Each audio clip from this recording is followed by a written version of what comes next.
Olá, queridos, a paz do Senhor. Esse é sua ADEC TV e você está no quadro Lições Bíblicas.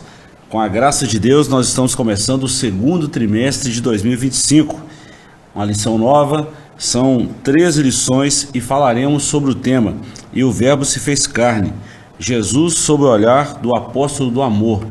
Nessas 3 lições nós vamos estudar sobre o Evangelho de João, um dos evangelhos mais estudados em todos os tempos. São 13 lições e a lição de hoje é a lição de número 1, o Verbo se tornou em carne. O texto áureo está no Evangelho de João, capítulo 1 e o versículo 14, e está escrito assim: "E o Verbo se fez carne e habitou entre nós, e vimos a sua glória como a glória do unigênito do Pai, cheio de graça e de verdade." Verdade prática: o Verbo de Deus inseriu-se na história, assumindo a forma de homem para redimir os pecadores. A leitura bíblica em classe está no primeiro capítulo do Evangelho de João, versículos 1 ao 14. A nossa lição tem alguns objetivos. O primeiro é apresentar as informações introdutórias sobre o Evangelho de João, revelar o Senhor Jesus como o Verbo de Deus e explicar tanto doutrinariamente como biblicamente a manifestação do Verbo. Professor Joás, estamos diante de mais um novo trimestre. Estamos quase que dando sequência no trimestre anterior, onde nós tratamos a respeito de doutrinas e heresias que se espalharam aí ao longo dos anos.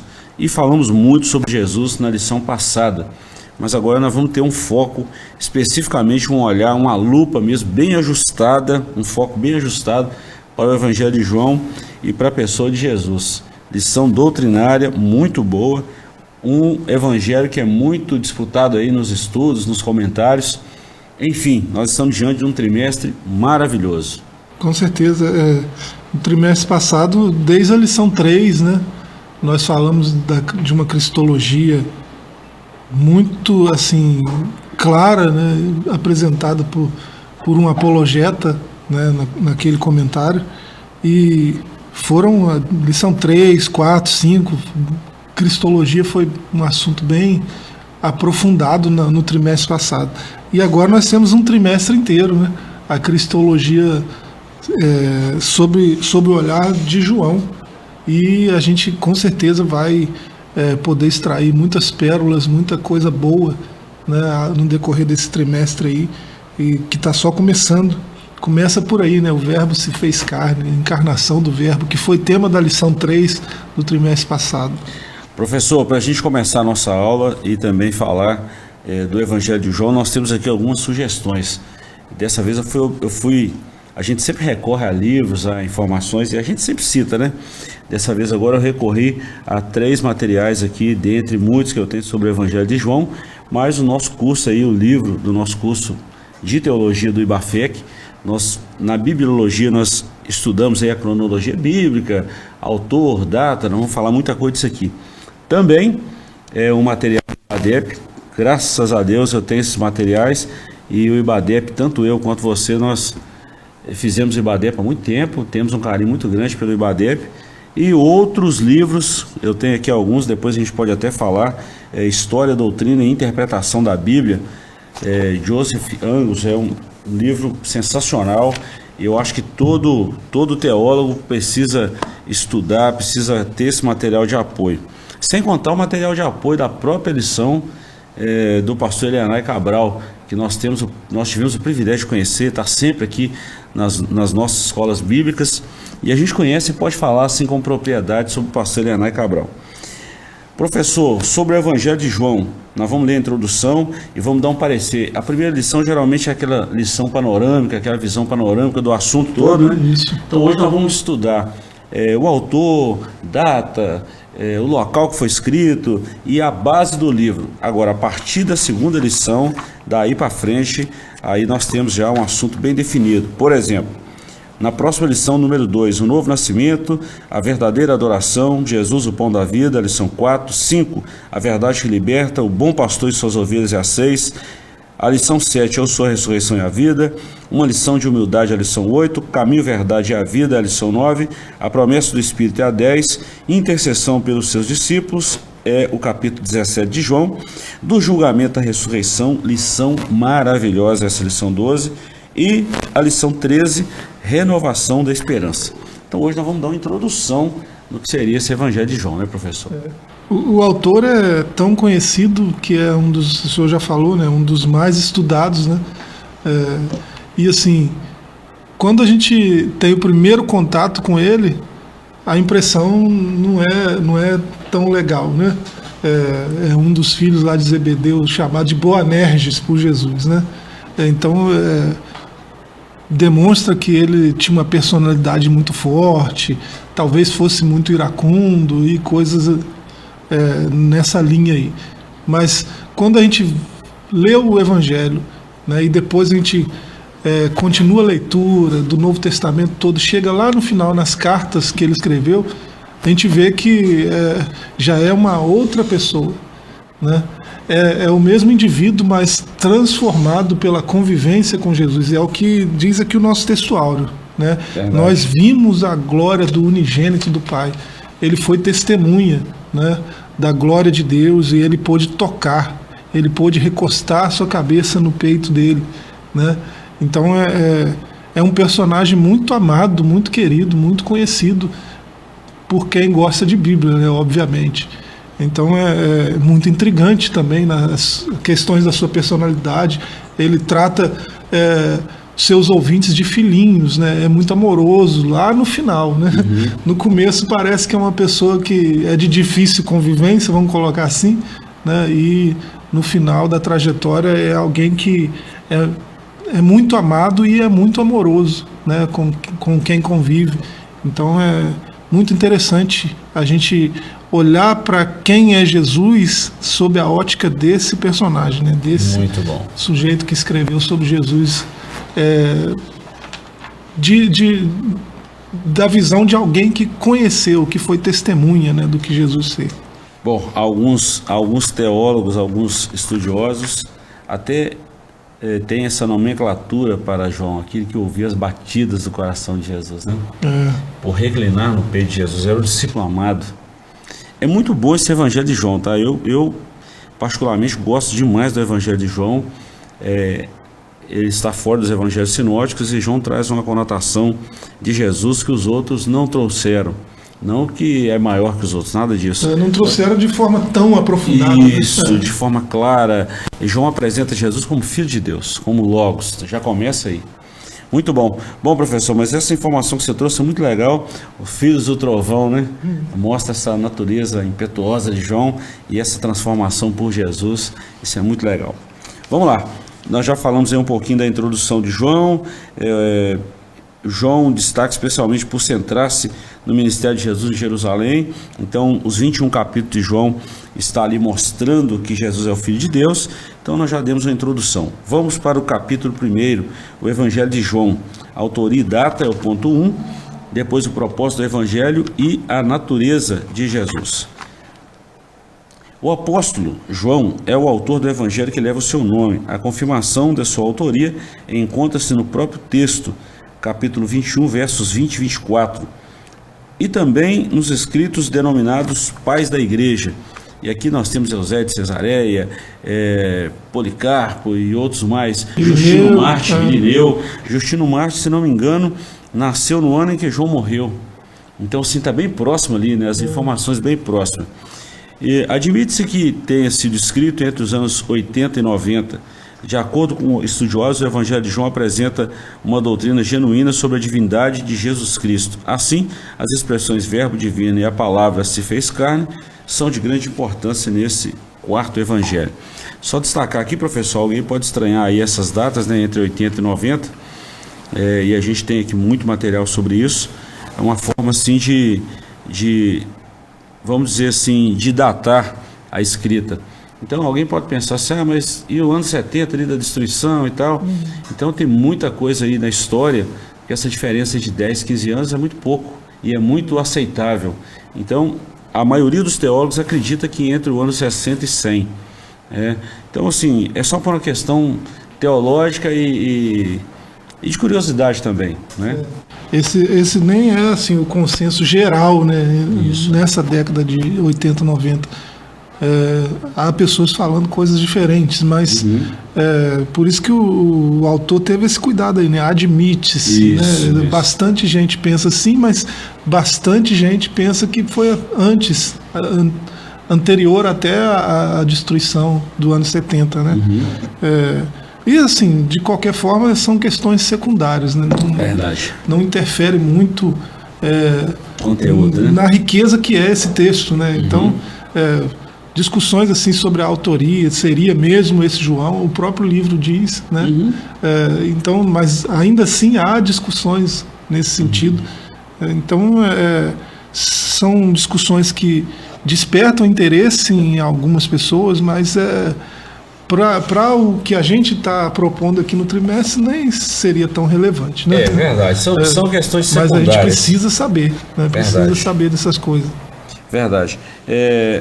Bom, considerando o lugar onde foi escrito, Irineu menciona o apóstolo residindo em Éfeso, e a tradução da igreja sempre liga o quarto evangelho com essa cidade. Então escreveu de Éfeso, provavelmente, né, entre essas datas aí, entre 60 e 100.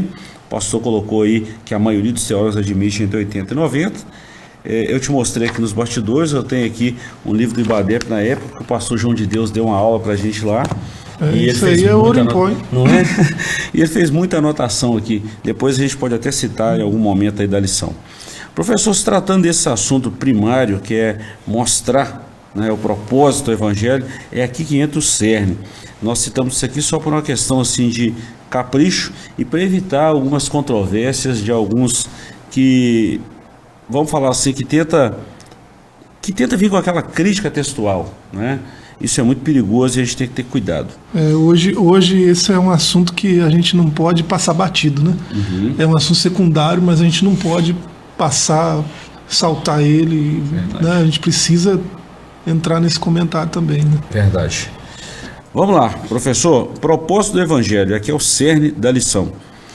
O Evangelho de João tem como um de seus propósitos levar o leitor a crer que Jesus é o Cristo, o Filho de Deus, e, ao crer, encontrar a vida em seu nome. 20:31 desse capítulo mostra bem claro isso aí. Não é por acaso que os especialistas referem-se à primeira parte do primeiro capítulo como prólogo de João, ou seja, a apresentação desse evangelho. Nesse trecho, o apóstolo apresenta como filho enviado de Deus ao mundo para fazer parte da história. Assim sendo, o Logos é a palavra encarnada. E nós vemos aí isso aí em João 1,14, que é o nosso texto áureo. Deixa eu só confirmar aqui, isso mesmo. E o Verbo se fez carne e habitou entre nós, e vimos a sua glória como a glória do unigênito do Pai, cheio de graça e de verdade. Então o tratado de João, o escrito, ele vai mostrar a encarnação do Verbo, mas João mostra um negócio muito interessante que muitos não observam. O primeiro versículo de João, no princípio. Então ele mostra a preexistência do Verbo. Isso é muito bom de se analisar, de ver, de estudar no Evangelho de João. Muito interessante. Começa do mesmo jeito que começa a Torá, né? Isso é simbólico, é poético, mas também é profundo, né? Como ele é uma espécie de prólogo do Evangelho, né? Ele traz esse tipo de inscrição logo no começo para, talvez poeticamente mesmo, simbolicamente, arremeter a gente ao outro princípio lá em Gênesis, né? E demonstrando que agora, com a encarnação do Verbo, está havendo um restart, né? Está havendo uma porta aberta para um novo começo, né? Novas possibilidades. E isso diz respeito à salvação mesmo, né? Porque é por isso que o Verbo se encarnou. Então, para dar um novo começo para a humanidade que não tinha condições, né, de se achegar a Deus sem esse novo começo que João está apresentando aí. Então ele volta lá no princípio de novo, né, assim como Moisés fez, né, e parece que a história está sendo reescrita, né, parece que a história está... aquele final que nós teríamos, né, ele pode ser revertido agora por causa desse novo começo aqui. Muito bom, muito bom. É muito poético. Professor, de fato, eu amo ler a Bíblia. Quando a gente falou dessa questão de data, a gente fala até numa questão cronológica, numa ordem cronológica dos livros. Se a gente for olhar o Antigo Testamento, acredita-se, tá, que o livro de Jó é tão antigo quanto o livro de Gênesis. E a gente vê pela questão da escrita, a poesia, a forma literária do livro de Jó. Tá datado aí aproximadamente 1521 a.C., assim como Gênesis.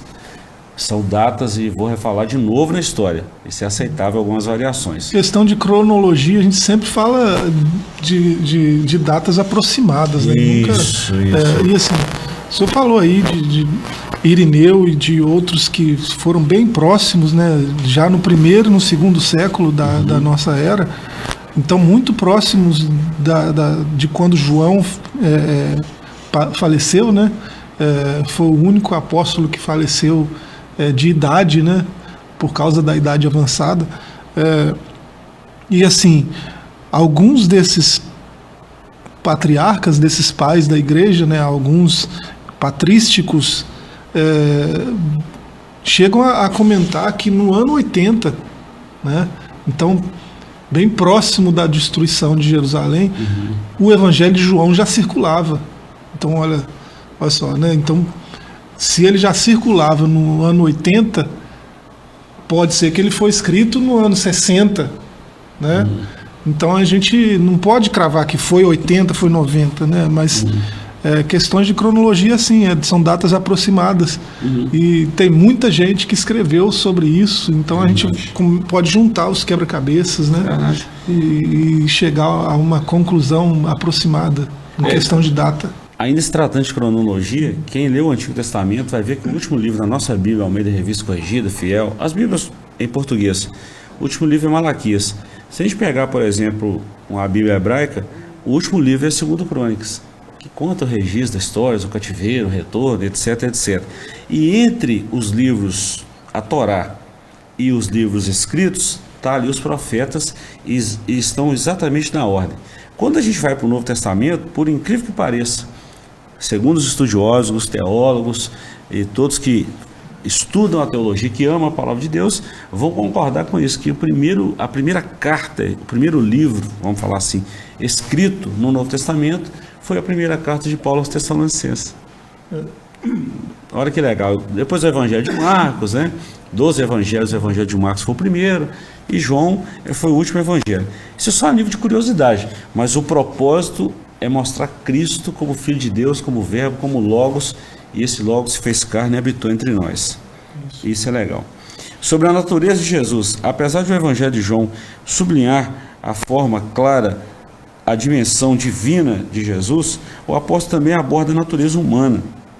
Capítulo 8, 39, versículos 40, depois capítulo 9, verso 11. Nesse sentido, o Evangelho só realça a divindade de Jesus como Filho de Deus. Nesse sentido, o Evangelho não só realça a divindade de Jesus como Filho de Deus, mas também discute a sua humanidade por meio da morte expiatória do nosso Senhor em favor dos pecados da humanidade. Em João, tanto a divindade quanto a humanidade de Jesus são afirmadas.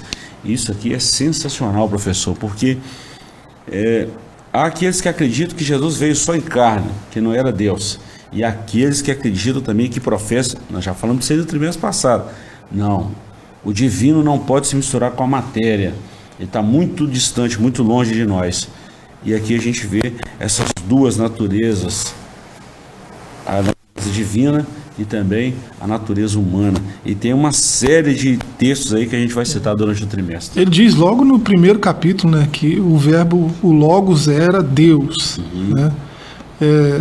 E aqui no nosso textuário, verso 14, primeiro capítulo ainda, né, tem algumas coisas ali como unigênito. Né? Peraí, Deus tem um filho, né, e esse filho é igual a ele? Então, peraí, é unigênito, então ele é Deus também. E se não fosse assim, como explicar, né, os milagres que ele fez? Né? Como explicar a autoridade que ele tinha sobre os demônios, sobre a morte, sobre a natureza? Né? Como que um homem poderia fazer o que ele fez se não fosse filho de Deus? Né? Então, ainda que João não dissesse o que ele disse aí no capítulo 1, né? Não tem como não tem como assim bater de frente com essa verdade e sair ileso, né? Não tem como. Muito bom. Bom, professor, a gente já percebeu aqui o tanto de coisa que nós falamos em apenas 3 tópicos. Agora imagina essa lição toda, destrinchar o Evangelho de João. Vai ser um trimestre muito bom, tá? Com certeza. Muito bom. Nós vamos para um pequeno intervalo, voltamos já já com a segunda parte dessa lição. E você já percebeu que estudar o Evangelho de João vai ser algo maravilhoso para o nosso currículo espiritual. Não sai daí que voltamos já já.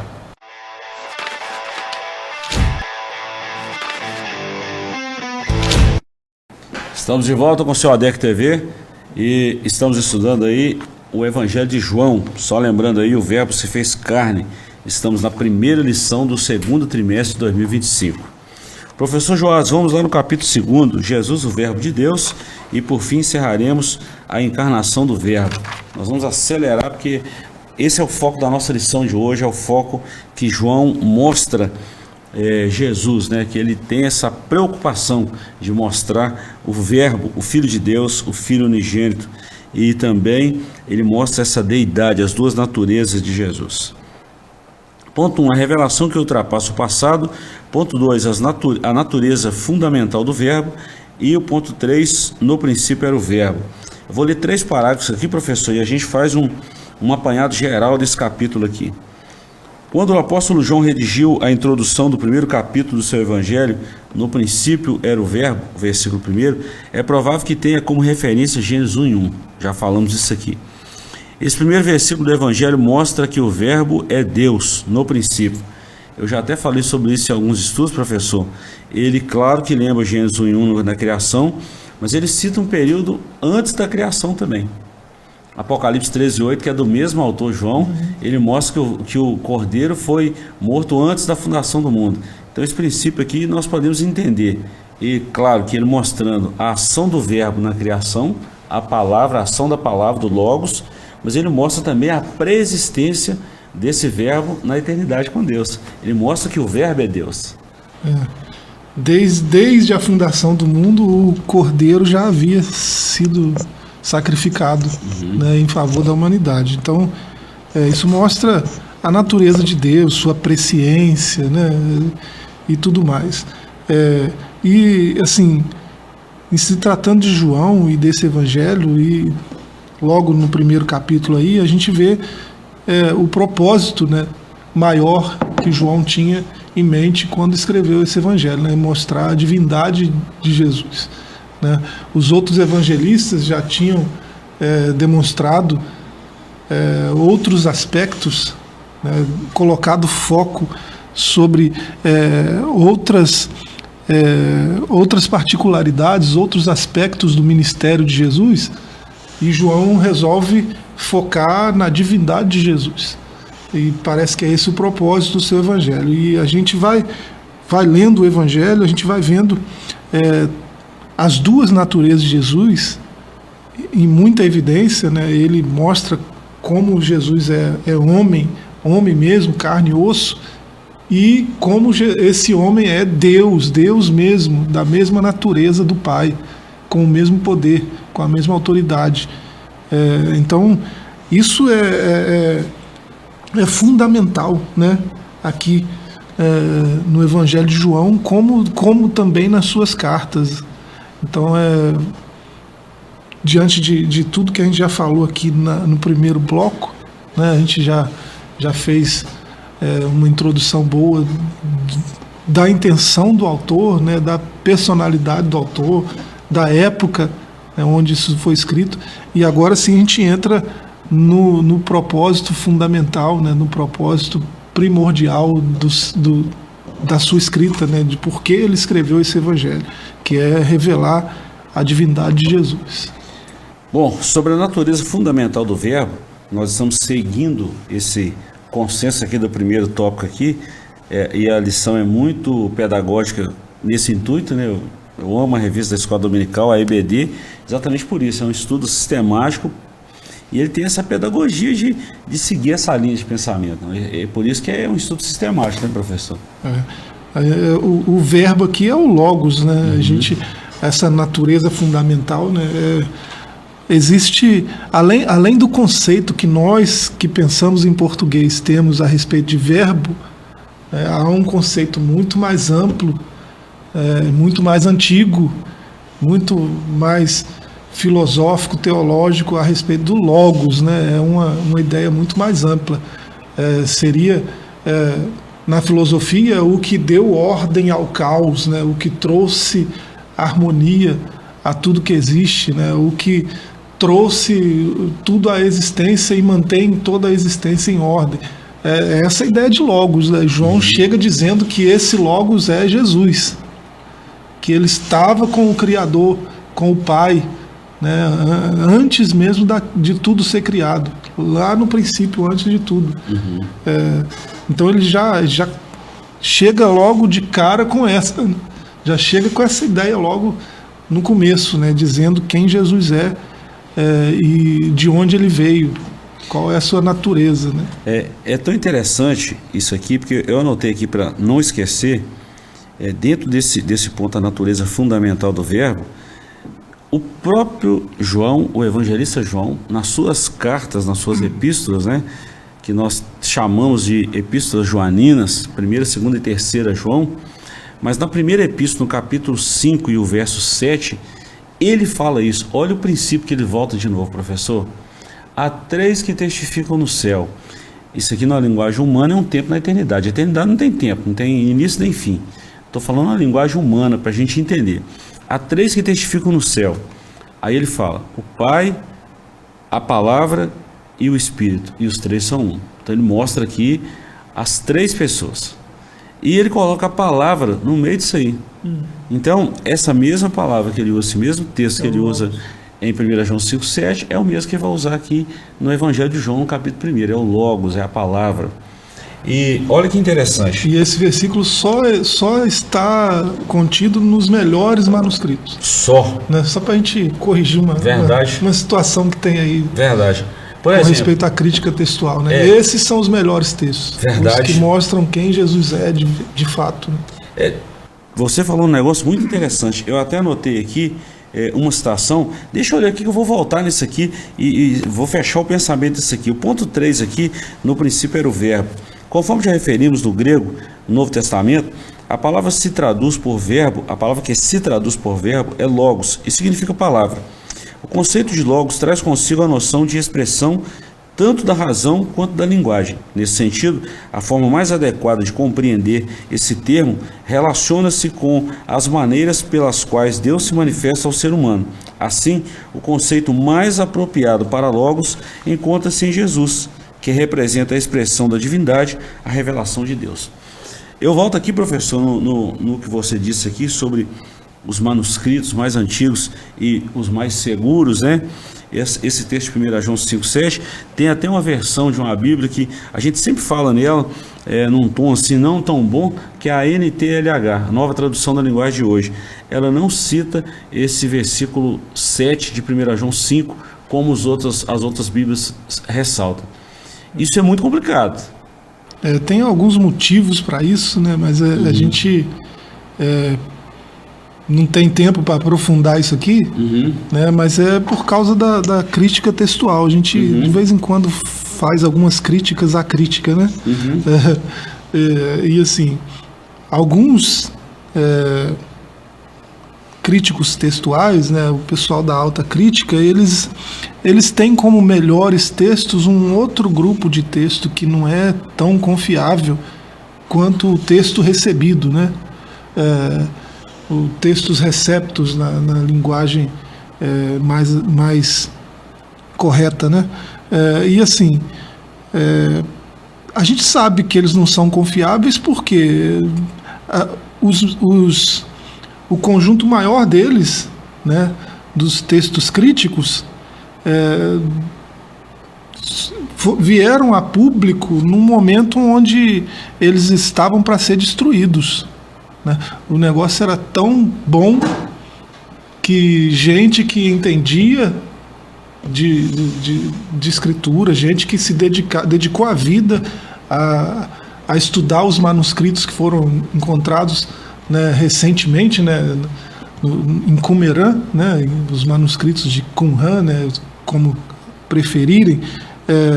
Essa gente especialista, né, uma vida dedicada a estudar os manuscritos, entendeu que aqueles manuscritos não eram confiáveis. E o sujeito que encontrou esses manuscritos e trouxe a público, ele encontrou nessas condições, estava em visita a um monastério, né, e os monges estavam colocando aquilo na fogueira para queimar. Ele, o que é isso? Esses livros são esses aí. E demonstrou curiosidade. Você quer isso aí, pode levar. Né? De tão bom que era. Não estou falando que a Bíblia é ruim, estou falando que aqueles manuscritos não eram tão confiáveis e foram esses que a alta crítica escolheu para exaltar como os melhores textos. Né?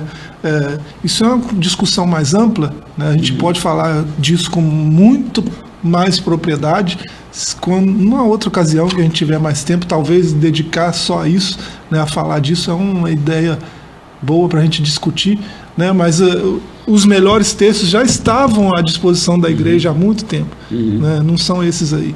Bom, professor, deixa eu só fechar esse capítulo 2 aqui e a gente encerrar a nossa lição, até mesmo por causa do tempo. Mas deixa eu fazer uma citação aqui sobre essa questão do verbo e depois eu vou ler aqui uma parte do auxílio bibliológico que é muito importante para quem está ouvindo a gente aí. Mas deixa eu citar um texto aqui de Hebreus 1:3, porque olha aqui, no finalzinho, o último parágrafo aqui desse ponto 3 aqui está escrito assim: assim, o conceito mais apropriado para Logos encontra-se em Jesus, que representa a expressão da divindade. Eu lembrei de Hebreus 1:3 ao estudar essa lição. Ele é o resplendor de sua glória e a expressão exata do seu ser.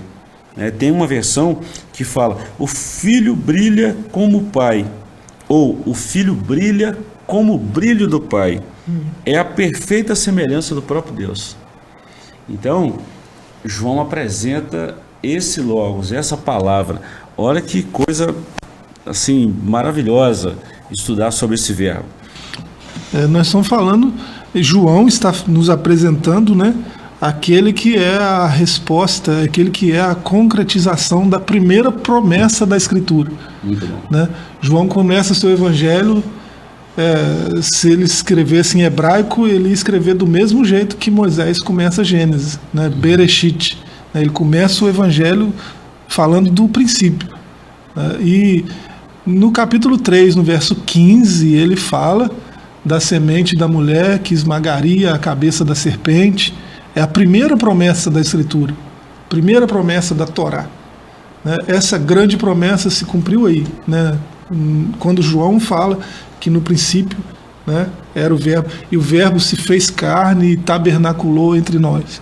Né? Ele está trazendo o cumprimento daquela primeira promessa que Deus fez. Né?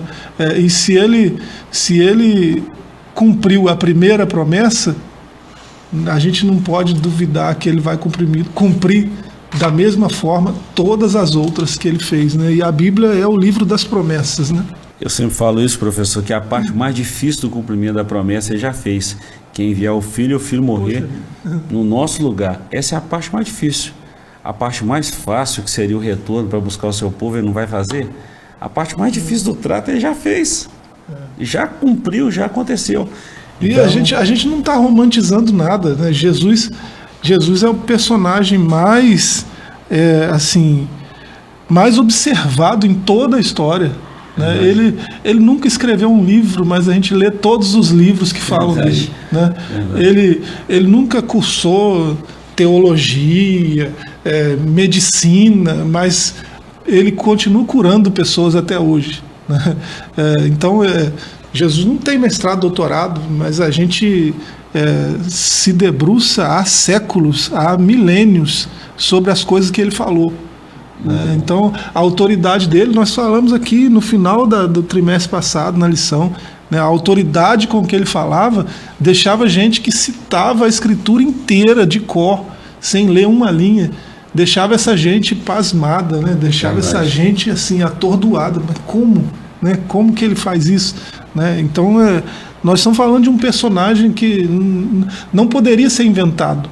né? Nem Shakespeare seria capaz de inventar um personagem com as complexidades, né, e tudo mais que Jesus demonstra nos evangelhos, né, que falam dele, de gente que testemunhou, né, que foi testemunha ocular dos fatos.